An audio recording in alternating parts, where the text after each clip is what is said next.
Good morning, greetings friends, and welcome to The Bright Side, your nutritional program dedicated to the understanding of the vast world of nutrition and nutritional supplementation. I'm your host, Pharmacist Ben, nutritional pharmacist from Boulder, Colorado.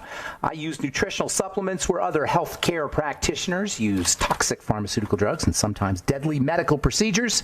If you suspect that there are natural nutritional roads to your health and vitality and well-being, and to addressing your health challenges, whatever they may be, but you don't know where to begin, you have come to the right place. As you listen to The Bright Side every day, you are more and more in control of your body, you are more and more knowledgeable, and you know you can overcome any health challenge. That is why we are here every day on The Bright Side, helping clear up the sometimes confusing world of nutrition and nutritional supplementation.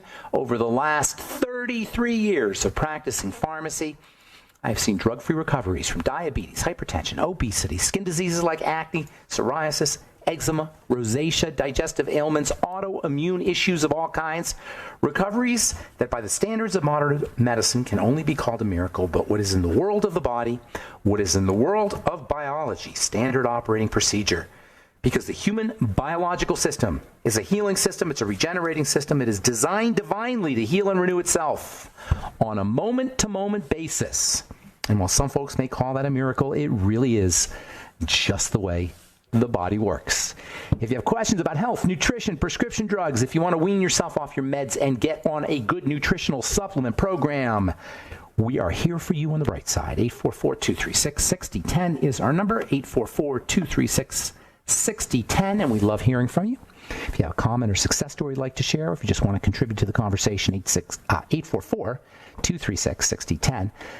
Longevity products can be had, or if you wanted to sign up to join the Bright Side Ben team, you can call 866-735-2470, 866-735-2470, or go to brightsideben.com, pharmacistben.com, or criticalhealthnews.com and purchase products off the websites and sign up to join the Bright Side Ben team off the website. And then Truth Skin Health products can be purchased at truthtreatments.com. Got holiday specials, also a skin blog, and new products as well. Truthtreatments.com, truthtreatments.com. Welcome back to The Bright Side. Thanks for being here. We're talking about the skin, my favorite organ. Skin is like a poster child for the idea, the main idea really, perhaps the key concept when it comes to healing the body, or in terms of our success at healing the body, we'll say. And that is the principle that where you see the problem is not where the problem is, or not where the problem begins, or not where you need to be if you're going to address the problem by reversal. You can address the problem by symptom disguise, by working at the level of the skin if you have a rash, or the level of the heart if you have heart disease, or at the level of the liver if you have a fatty liver, or the level of wherever you see the problem. You can take care of it symptomatically, and we got a medical model that does that just fine. It takes care of things symptomatically. It doesn't even do it just fine, but it's reasonably skilled, reasonably effective at dealing with symptoms. Okay, fine.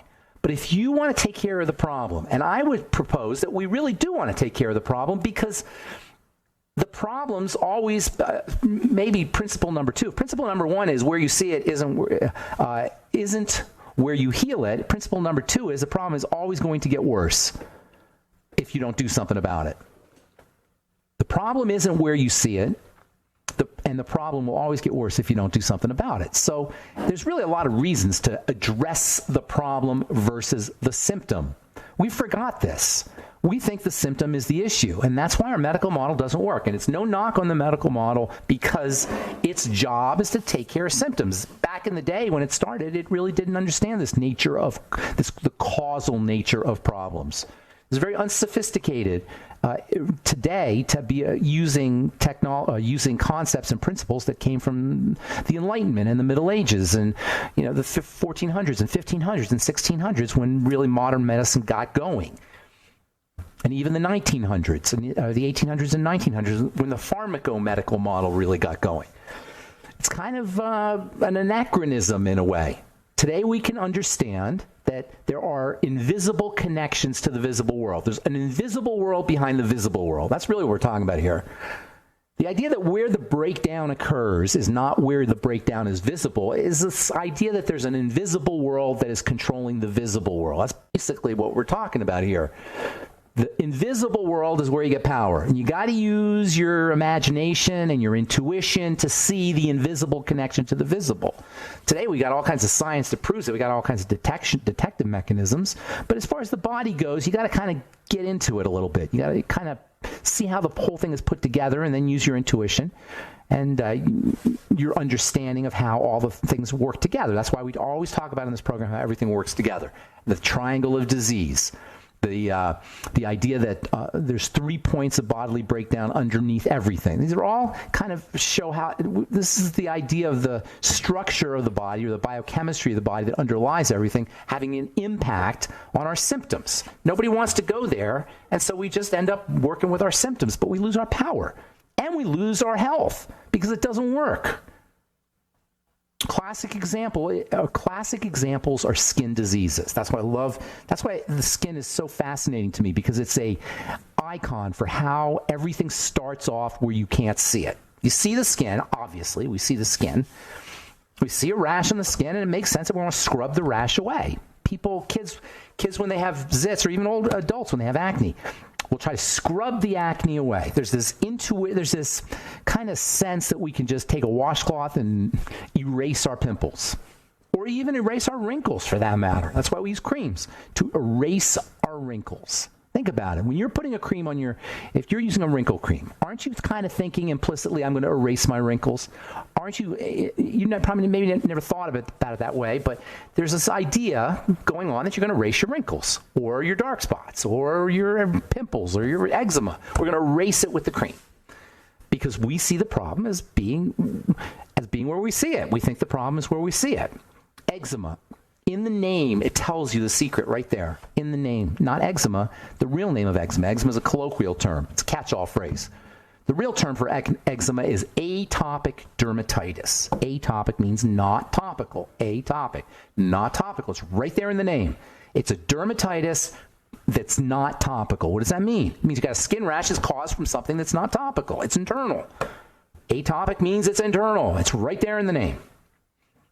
KP. Keratosis pylorus, chicken skin. It's when you have bumpy little bumps on the skin. People have no idea what to do. I make various topical products that have vitamins in them, because as it turns out, KP is a vitamin deficiency, vitamin A, or at least part, or it could have something to do with the digestive system as well, but vitamin A is the treatment for it. So I make a vitamin A topical, but that doesn't mean you're going to erase the KP.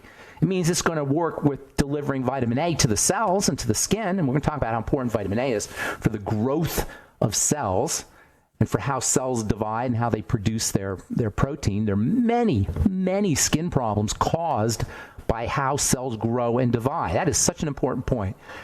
How cells grow and divide is behind, or dysfunctions or breakdowns in how cells grow and divide is behind acne, behind eczema, behind psoriasis, behind skin cancer, behind dry skin. All of these are the results of dysfunctions, breakdowns in how cells grow and divide. And cell growth and division is regulated, at least partially, by vitamin A. Vitamin A is a cell growth and division vitamin. That's why it's used to treat cancer. Vitamin A is actually retinoic acid, the same vitamin A you take for your acne or your anti-aging, or retinol, which is a precursor to retinoic acid, is used as chemotherapy for lung cancer, because vitamin A plays a major role in how skin cells divide. Just vitamin A. Yesterday we were talking about how Dr. Atkins used to give people 100,000 international units. The RDA, which I don't pay attention to, but just for reference sake, the RDA is about, I think it's like 3,000 or 4,000 IU vitamin A day. I recommend 20,000 a day. Dr. Atkins was recommending 100,000 for a short period of time. Vitamin A is one vitamin that's stored, so you don't want to take too much for too long. At least that's my opinion. But certainly 10 to 20,000 a day is not a problem. But remember, fatty vitamins and nutrients in general, it's not what you take, it's what you absorb. And vitamin A absorption is problematic for a lot of folks. All right, I'm pharmacist Ben, 844-236. 6010 is our number. You're listening to The Bright Side. We'll be back after this.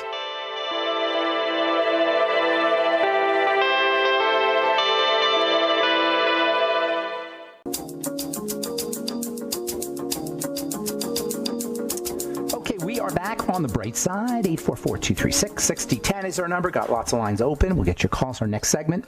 844-236-6010. If you want to purchase longevity products, call 866-735-2470 or head to brightsideben.com, pharmacistben.com, or criticalhealthnews.com. And for Truth Treatment products, go to truthtreatments.com. Everything your skin needs and nothing it doesn't.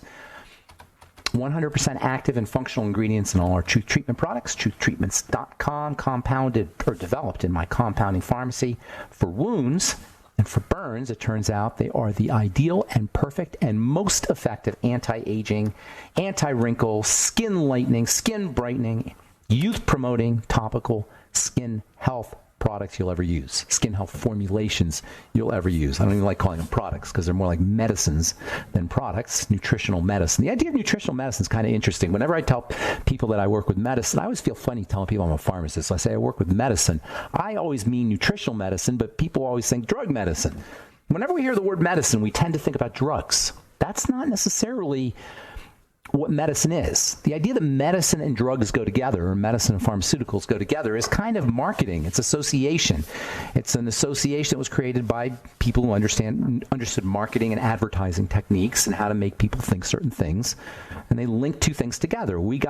Drugs got linked to medicine at a time when human beings were very unsophisticated about how drugs worked. So all of a sudden, in the late 1800s and the early 1900s, drugs became synonymous with medicine. But historically, it wasn't like that. Hippocrates said, let food be your medicine. And food indeed is one of the best medicines, if not the best medicine, at least in terms of its therapeutic value, a therapeutic ratio. That is how therapeutic it is to how toxic it is. Therapeutic ratio is a measurement drug companies use. There's lots of things that are therapeutic, but if they're really, really toxic, it's not going to do you any good. So you want something that has a lot of therapeutic value and not a lot of toxicity. A therapeutic ratio, you could call it. And food has a tremendous therapeutic ratio. Supplements as well. To me, supplementation and food are the best medicine. So when I say I'm a pharmacist, I always think of myself as a nutritional pharmacist, as a dietary pharmacist. I work with medicine, but not drug medicine. Anyway, all health challenges that are chronic and long-term and progressive are based in how we live our lives. There's no getting around it. Remember, I read a study about 25 years ago, maybe 20 years ago, from the Surgeon General who said 80% of cancers are lifestyle-based. I thought to myself, no, not 80%, 99.9%. The fact that he said 80% of cancers were lifestyle-based or diet-based, I think he said, that was pretty revolutionary. That's still revolutionary, 80%, but it's even more revolutionary than that. How our body shows up cannot be separated from what we're thinking, what we're feeling, what we're eating, for better or worse. How we're breathing. Those are the fundamental leverage points of all disease, including the skin. No matter what your skin condition is, no matter what it is, if you understand, if you regard it correctly, it can reverse, and because the skin is moving so fast, reverse quickly, and you can stave off the further degeneration of your biochemistry into horrible diseases down the road. Dry skin, something as simple as dry skin is a harbinger. It's a portent. It is telling you something is coming up around the corner. Just dry skin. And everybody has dry skin. In other words, if you see health challenges in the skin as the body screaming at us, all of our bodies are screaming at us. Everybody. When I do my talks, I say, how many people have dry skin in this room? And I don't even remember one person. One person I recall a long time ago not raising their hand. Everybody raises their hand because everybody has dry skin. If you want to do one thing from a physical standpoint for dry skin, it's the same thing that you want to do from a physical standpoint for any skin condition. If I had to tell you one thing to take, I'll say, I'm not including here the psychogenic aspects, that is the psychological, spiritual, emotional, mental aspects of skin. If I had to tell you one thing from a physical perspective to do for your skin, I would tell you to work on your fats. And I say that to people, and sometimes it's hard to understand. What does that mean, work on your fats? You got to understand that in chemistry, and I'm sure most of you guys understand this because I talk about it all the time, there's a primal distinction in chemistry between fats and water. Oil and water don't mix. In chemistry, this is a fundamental distinction. Fatty stuff and oily stuff. I'm sorry, watery stuff. Oily stuff and watery stuff, fats and oils. The fats and oils have a certain type of chemistry that has a role to play in health, likewise with the watery stuff. Fats and water, the difference between fats and water in the body, fat soluble and water soluble, lipophilic technically, and hydrophilic technically, water loving, fat loving, however you want to say it. You can sum up the difference between hydrophilic and lipophilic, between fat soluble and water soluble, with peanut butter and jelly. Peanut butter is fat soluble. Jelly is water soluble. If you put peanut butter and jelly on a knife and you stick it under a sink, what do you think is going to wash off, and you turn the water on, what's going to rinse off the knife? Obviously the jelly. Why? Because the jelly dissolves in water. It just goes, dissolves off of the knife and goes down the sink. The peanut butter, no, not so much. The peanut butter sticks. You might get a little bit out, and it'd be very difficult to. If you got peanut butter off of your knife, it would be the pressure, not the water. Why? Because fats stick.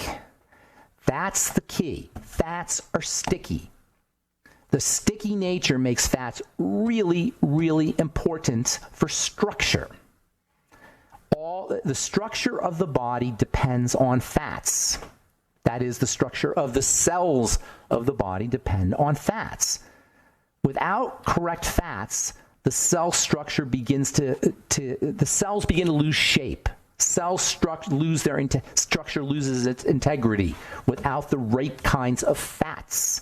And because fats are sticky, they make ideal, this is a little tricky what I'm going to say here, but it's very important, they make ideal information processors. Because the fats, actually it's the fats and the water together, but basically the main role is with the fats. Their stickiness allows them to kind of slow down energy. That's why they give structure.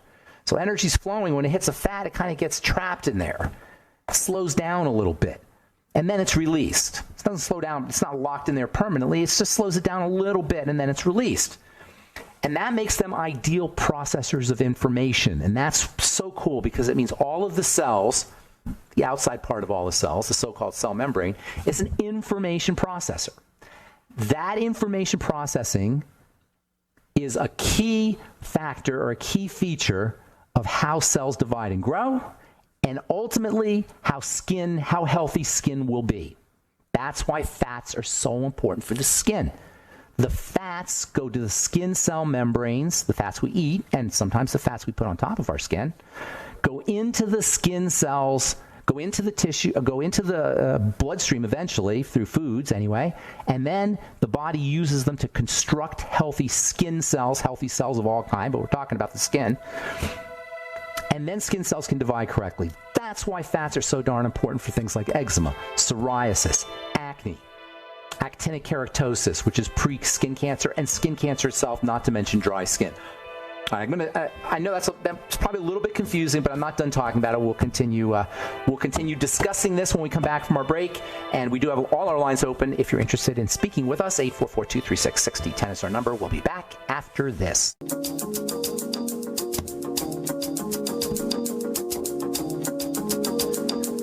We are back on the bright side. Pharmacist Ben here. Got all our lines open. 844-236-6010 is our number. If you have questions about skin health issues or nutritional supplementation issues, or you want to wean yourself off your meds and get on a good nutritional supplement program, which everybody should be doing if they're on medication, if you're on medication that you're going to be taking for the rest of your life. That's what's a famous phrase. You're going to be on this medication for the rest of your life. If you ever hear that phrase and you're taking a medication for months or years, understand that your number one health goal, the best biomarker, the best biological marker of good health or of restoring yourself back to good health, is how well you can wean yourself off your medication and get on a good nutritional supplement program. Drugs may keep you in the game, and that's debatable. That's arguable. I have my own opinion on that. But what's not debatable and arguable is they will cost you nutrition. They will cost you good health over the course of your life. And I'm sure that when people die of heart attacks or old age or whatever is on their death certificate, if they're on prescription drugs, you can bet your bottom dollar that those prescription drugs had some effect on that person's demise. Can't help but be, simply because of the nutritional resources that are expended in detoxifying medication. If you're on a long-term medication, statin drug or beta blocker drug or calcium channel blocker drug, number one health goal, to get on a good nutritional supplement program, and we can help you do that. 844-236-6010. And if you want to help other people do that in a business sort of way, you can start yourself a longevity business. We can teach you to be a health coach and help people understand how powerful nutritional supplementation can be. You don't need to diagnose. You don't need to be medical. You just need to understand from a common sense perspective how powerful a nutritional supplement program can be, how effective it can be, how life-changing it can be. If that sounds intriguing to you and you want to start a longevity business, call 866-735-2470 for more info, or click on the Join the Team link at brightsideben.com, pharmacistben.com, or criticalhealthnews.com. Okay, let's see here. This is kind of interesting from the National Academy of Sciences, the proceedings of the National Academy of Sciences. The gut may be involved in the development of multiple sclerosis. No kidding. The gut is definitely involved in the development of multiple sclerosis. And when we say gut, we mean the intestine. The gut has long been suspected to play a role in autoimmune disease. A research team now has identified evidence of a potential mechanism. Folks, you don't need a potential mechanism. You just need to stop eating and see how you feel if you have multiple sclerosis. But the potential mechanism is, as we've been talking about on this program forever, since I started. I've been talking about this since I left pharmacy school, pretty much, when it dawned on me, the relationship between the immune system and when I first heard that most of the immune system is in the digestive system, I was like, well, maybe there's a relationship here. And the more I studied, the more obvious it was. So anyway, they've come up now with a mechanism. You know what that mechanism is? T cells. You get more T cells. You get your antibodies, your defense system. T cells are a measurement of the defense system. When you have multiple sclerosis, you've got more T cells, digestive T cells, immune T cells, immune system, digestive T cells, in folks who have problems with intestinal disease, with intestinal health challenges, we'll say, not necessarily intestinal diseases. Researchers are aware that this specific protein offers a promising therapeutic target. They want to work with this specific inflammatory protein, SMAD7, that's found in T cells. Blah, blah, blah, blah, blah, blah, blah, blah, blah. You don't need to know any of that stuff. All you need to know is the gut is involved in not only multiple sclerosis, but in all autoimmune diseases. The intestine. The intestine is the headquarters of the immune system. Small intestine specifically is the headquarters of the immune system. Target the small intestine. Now, it's true that you target the small intestine with foods and with probiotics and with apple cider vinegar and with digestive enzymes and with pancreatin and with fiber and with calorie restriction. I mean, there's a zillion ways to do it, but that's where you want to focus. If you have multiple sclerosis or you know somebody who has it, you know what a miserable, tragic health challenge it is. Get a book called The Walls Protocol. Now, remember, multiple sclerosis, like the skin is a poster child for organs of the body, multiple sclerosis is a poster child for autoimmunity. So what's true about multiple sclerosis is going to be true about scleroderma or psoriasis or Sjogren's syndrome or type 1 diabetes or any other autoimmune disease. Autoimmunity, like all health challenges, are based in autoimmune conditions, like all health challenges, are based in the same biochemical breakdown, despite the fact it may show up in different places, because where you see the problem is not where the problem begins.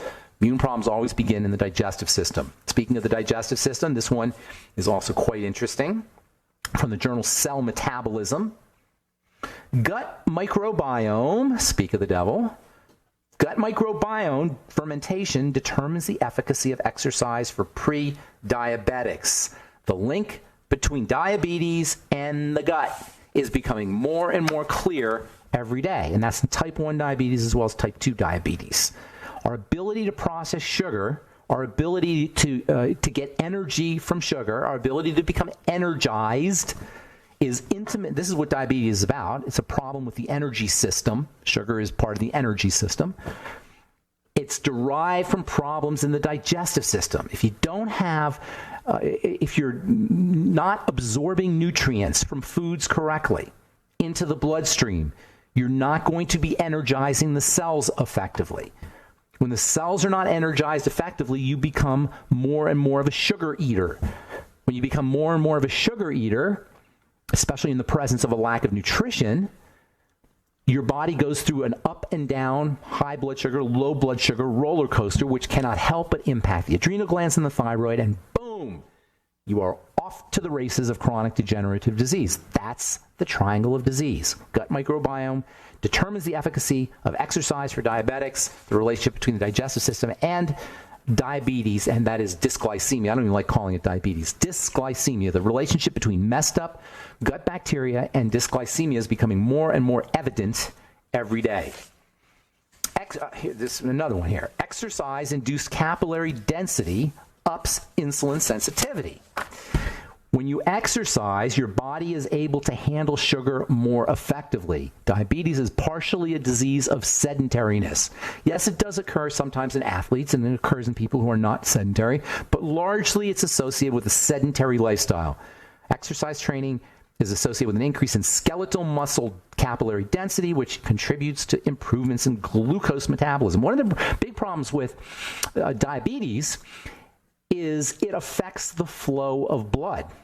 Sugary blood is sticky blood. Sticky blood doesn't deliver its oxygen effectively. It doesn't deliver nutrients, and it doesn't deliver nutrients effectively. So one of the ways around, or one of the ways to protect yourself from diabetes or dysglycemia, is to increase the rate of improve blood flow. And one of the best ways to improve blood flow is to make more blood vessels. Exercise, as it turns out, creates an increase in blood vessel growth, capillary density. More blood vessels means more flow means more oxygen and more nutrition, as well as more detoxification. It's a problem with diabetes. Diabetes clogs things up. Here's another juicy one about diabetes. A common signaling pathway across cancer and diabetes. I'm Pharmacist Ben. We'll got lines open for you. We'll continue reading some news stories. If we don't hear from you, 844-236-6010 is our number. We'll be back right after this.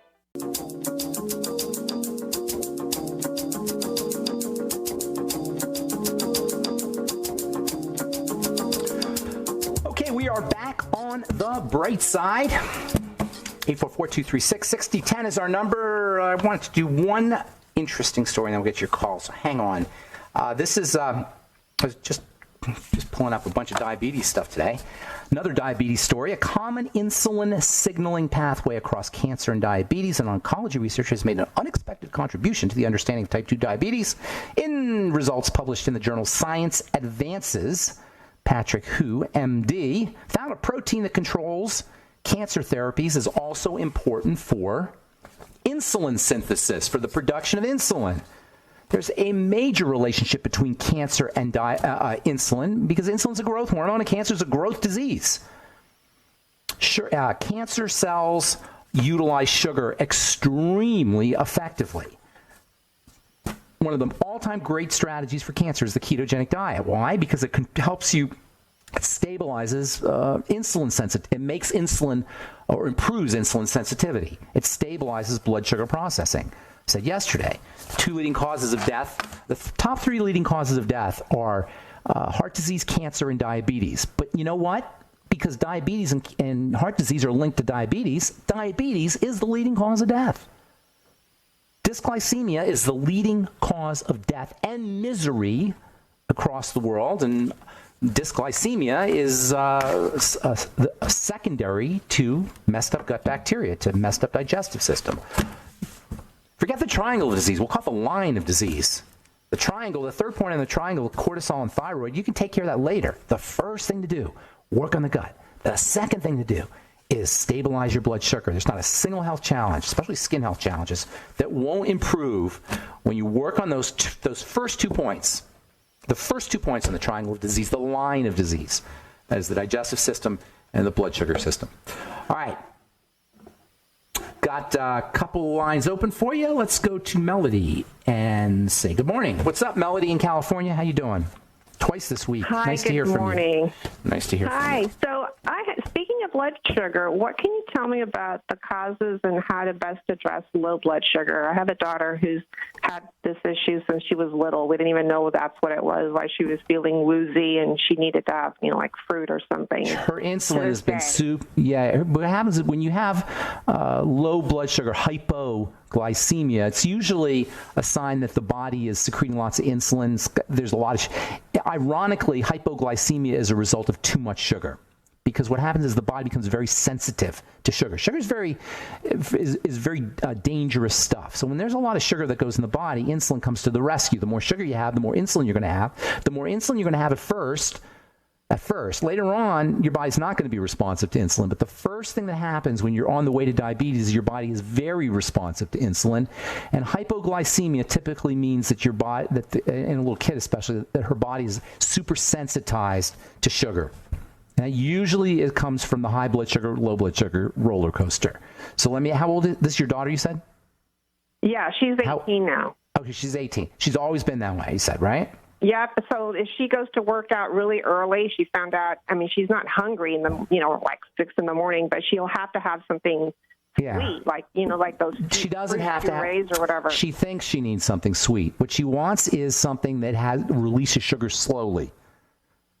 Her brain is telling her to go get some sugar, but if you can give her something that helps that raises the blood sugar slowly, she won't have to deal with that insulin sensitivity issue as much. So you want to do things like fat, MCT oils. You ever hear that? MCT oils, you get that at the health food store. MCT oils would be great. And then also, if she's going to do sugar, she should do fruit that's got a lot of fiber in it, fibery fruits, and small amounts. And she should do nutrition, sugar stabilizing nutrition, especially the B vitamins, particularly B1 and B3, but really all the B vitamins with her intake of sugar. But I would do things like MCT and maybe protein also. Protein gets broken down into sugar. That's kind of interesting biochemical phenomena that we don't really address when we're trying to keep our sugar down, and that is steak and hamburger will turn into sugar. Now, that's a bad thing if you're trying to wean yourself off of sugar or lose weight. Not say a bad thing, but it can be if you do too much. But for your daughter, it could be a good thing. You follow me? The protein within a context or an environment of no sugar, no glucose, protein will get turned into glucose slowly. Especially if she's working out, that could be beneficial for her. All right, start off with an egg. Start off her morning with an egg or a piece of fish. She's not hungry first thing. That's the problem, but she needs something in her stomach. Have an egg. So I'll try the have a soft-boiled egg. Or get yourself one of those little blenders. They're tiny. They're like maybe, you know what I'm talking about? 6 inches tall. Yep. Okay. Get a little blender, get a little protein powder, crack an egg in there, and put a little almond milk. And it'll be like a cup. That's all she needs. Like a little bit of protein powder, crack an egg in there, and then some almond milk, maybe enough to fill a cup. Half a teaspoon of protein powder and an egg. That's what I would do. Okay. All right, Melody. But let me just ask you real quick. Did she have digestive issues when she was a baby? Did she have colic or anything like that? She was colicky when she was born, and I know it was a hard pregnancy for me because I was under a lot of stress. You're a classic example. Your daughter's a classic example of how that happens. When you're colicky, you're not absorbing your nutrients. You get cranky. We give them sugar, like, pear juice or apple juice or something, whatever. I don't know what most people do, or formula, or breast milk for that matter. And then that throws off the sugar balance because she gets this high blood sugar, low blood sugar roller coaster. That's probably what she's been going through her whole life. Hey, I want to get one more call in. Thanks, Melody. Appreciate your call very much. You. And we'll talk to you again soon, I'm sure. Steve in Minnesota. Good morning. Welcome to the Bright Side. Good morning. Hey, what's up? Oh, I might be getting into the theoretical weeds a little bit here, but all right, we can do that. You were talking about fat-soluble vitamin C in topical applications? Yes. There's a very big misunderstanding about vitamin C. If you go to my Facebook page, which I hope everybody will go to my Truth Treatments Facebook page, I did a video on vitamin C, and I got all of these people just saying, you can make water-soluble vitamin C toner, blah, blah, blah, blah, blah, because they don't make the distinction between water-soluble and fat-soluble. It's a very important distinction for topical. Go ahead. I'm sorry to interrupt. I was just thinking, wouldn't it be a good thing to use like a fat-soluble vitamin C as an oral supplement? It's not as important orally because in the digestive system, in the stomach, the vitamin C is going to be released in the acid environment of the stomach. Ascorbic acid goes into the bloodstream very effectively through the digestive tract. You wouldn't tend to store it like the other fat. No, there's transport mechanisms. You don't store it. No, because fatty vitamin C is not used as fatty vitamin C. At the level of the cell, this is important. At the level of the cell does not use fatty vitamin C. By the time the vitamin C gets through the surface of the skin to the lower levels, it's been taken off, cleaved, enzymatically broken down, so the vitamin C is released from the fat. Does that make sense?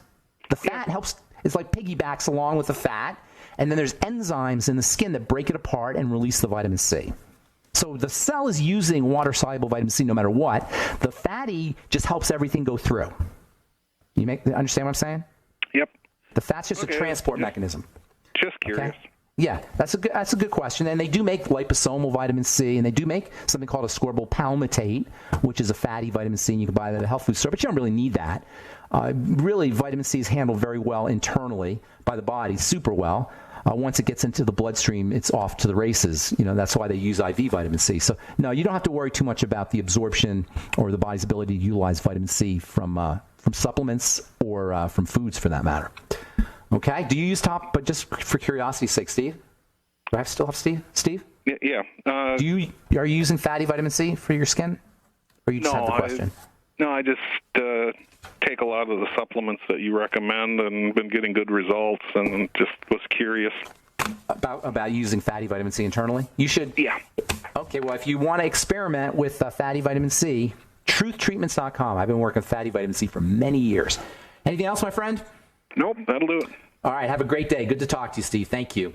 All right, please check out our fatty vitamin C products at truthtreatments.com. That was the epiphany I had in my compounding pharmacy, was that you could use vitamin C topically to take advantage of vitamin C's anti-scurvy effects. Anti-scurvy meaning connective tissue building. Scurvy, vitamin C deficiency, is a connective tissue disease. It's a connective tissue deteriorating disease caused by vitamin C deficiency. What I discovered was that poor healing, aging, lousy skin in general is a type of scurvy. It can be thought of as a type of scurvy, and what that meant was by using vitamin C topically, putting vitamin C on top of the skin in a way that cells could use that vitamin C, that is fat-soluble vitamin C, you get dramatic anti-aging effects and dramatic healing effects, because really what you're getting with anti-aging and pro-healing is anti-scurvy, and vitamin C is the anti-scurvy vitamin. Vitamin C is a super, super important nutritional supplement, the primal panacea. All right, I'm Pharmacist Ben. Thanks for listening to The Bright Side. Have a wonderful, beautiful, awesome, spectacular day. We'll talk to you later, folks. Bye for now.